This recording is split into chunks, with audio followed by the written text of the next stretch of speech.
All Hallows Eve is upon us once again, a night of ghosts, ghouls, spirits, and historical inaccuracies.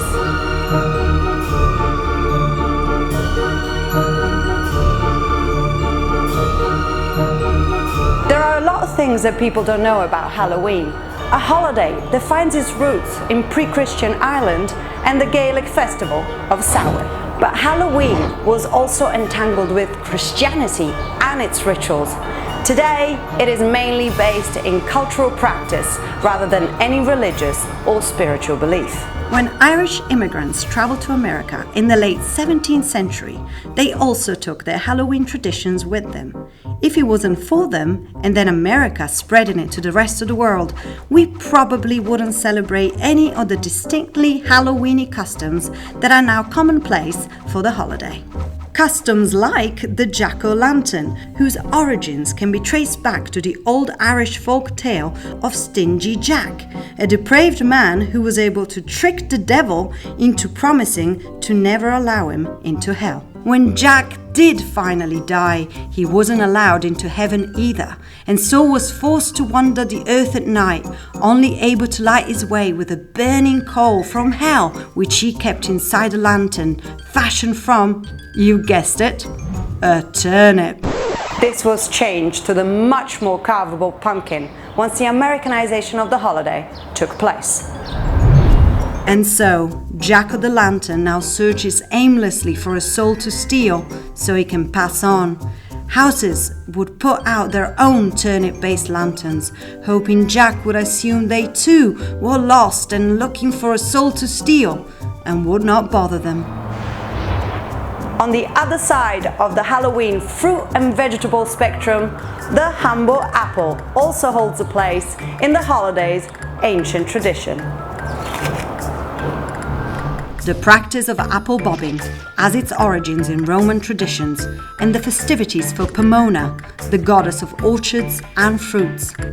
These took hold in the British Isles during the Roman conquest. Over centuries of mixing and mingling, Roman rituals merged with local custom, and the apple bobbing game was born. It helped, of course, that the apple was believed to have mystical properties. Giddy with hormones, the unmarried girls would bob for the apples, and after finally catching one, they would carefully peel the entire skin off in one go and then throw the peel over their shoulder.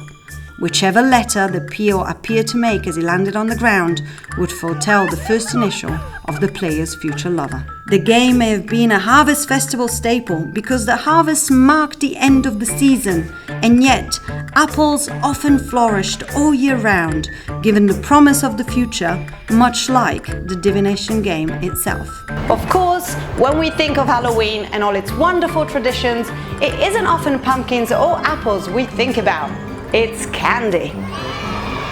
Trick-or-treating, one of Halloween's most integral traditions, was not always the bright and happy time we all know and love now. The staple activity has had many names, including souling, mumming, and guising, and is thought to have stemmed from the belief, inherited from Samhain, that the veil between the world of the living and that of the dead is at its thinnest on the night of Halloween.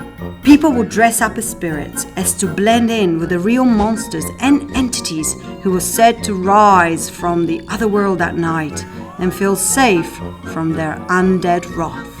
From the Middle Ages onwards, children would venture door to door on Halloween, dressed in their costumes, and beg for food or money in exchange for a song or a prayer.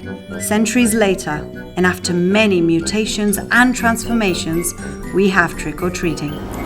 No one is too old for Halloween. So this year, rather than just sitting at home, try carving a pumpkin or go bobbing for apples. You might even find love. Stay safe, and above all, happy Halloween.